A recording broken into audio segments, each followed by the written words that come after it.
Well, hello. After my first race in 9 years, holy shit. How was it? Well, my wrists are really sore. My neck is really sore.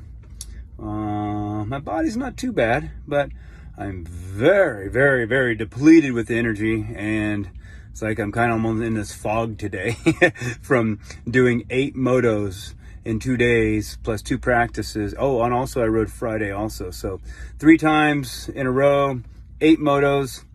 And normally I ride probably maybe 5 times a month, maybe. And 20 minutes here, 30 minutes there. And that's about all I do. So I wasn't too prepared. And again, so how was it? Well, not like it used to be.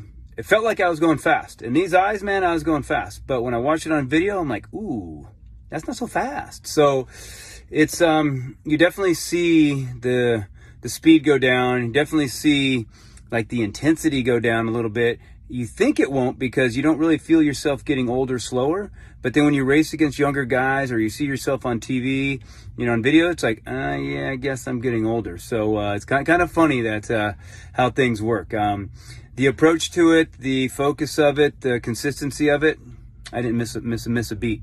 And to me, that kind of surprises me also. I did surprise myself on the fitness, how I was able to keep that focus, the intensity that us vets have, and also the concentration for 2 days straight. And how did I do that? Well, I think it's from having the ice bath, having the sauna, the trail running, all these different things that I do is going to help that process. It's not that you completely forget, but how do you stay sharp? How do you stay maybe a little bit younger than your age is speaking, right?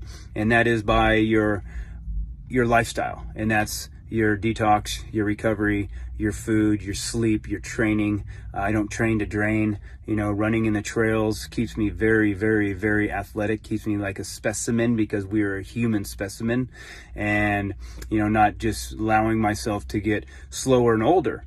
So when I go do things that I don't practice for or that I don't put a lot of time in, I'm actually better than I would be or better than the next because of the lifestyle and the full rim. So let's say the hub is what I'm doing, right? The hub is the racing, the riding, but every spoke has a importance to it, and they have to be torqued to the same tension to have that wheel straight. So again, that's kind of how I go about it, is make sure that my lifestyle is complete and I'm hitting every spoke of it. So then that hub of what I'm doing is true, is the best of me is coming out. Okay.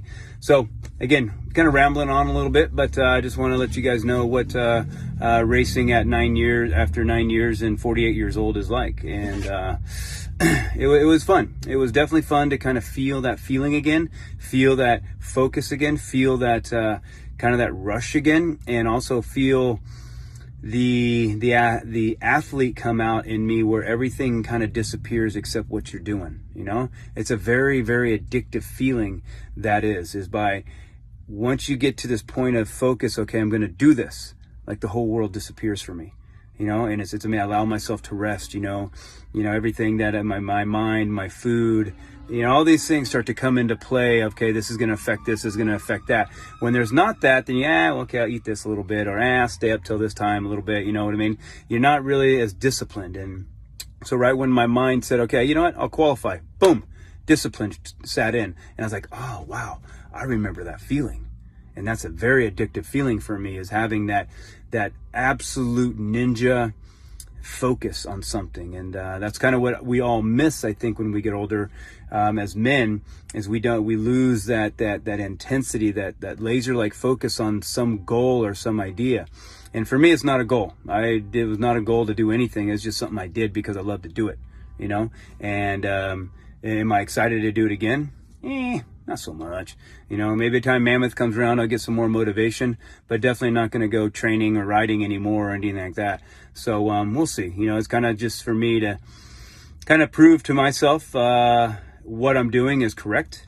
And anybody that was there watching would possibly see that, okay, this guy knows what he's talking about, and hopefully listen to what I say and follow some of the things that I do, not just to come work with me, but to make themselves a better rider, safer rider, more educated rider. And sometimes you can speak, sometimes you can you can write, sometimes you can see it on TV, but sometimes you got to see it in person to go, okay, it's a different perspective that way. So again, just kind of sharing you guys, my feeling, and I definitely not as fast as I was, or try to be or care to be, but the body just doesn't handle it anymore. I have very limited motion in my wrist. That's about all I can move it up and down.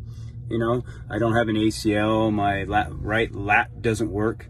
My right tricep doesn't work. I fused from 2 to 7 in my spine. So I have a lot of imbalances in my body that cause me issues when I ride a little bit. So I have to be a little bit more gentle when I ride, and also my body isn't as strong or as stable as it used to be, because some muscle groups and some things aren't working as they should. So, but again, it was funny. What was really cool was racing against Fro. Jeff Emig racing against Kurt Nicole, and we were joking on the start line like, hey Kurt, remember 1995 at Slovakia? It's because me and him ran into each other. So it's cool that all three of us are lined up on the line, and you see some people have problems with us racing, but man, what are you talking about? I think when you see the older guys racing, that just shows the passion that we have for motocross and the excitement motocross brings to us, to everybody. That focus, that discipline, that tickle of the balls. I don't know what it is, but man, it's a cool feeling. And, you definitely have to be, the safer side when you're getting older, but, the thrill's still there, and a win's a win, baby. I'll take it. Good day.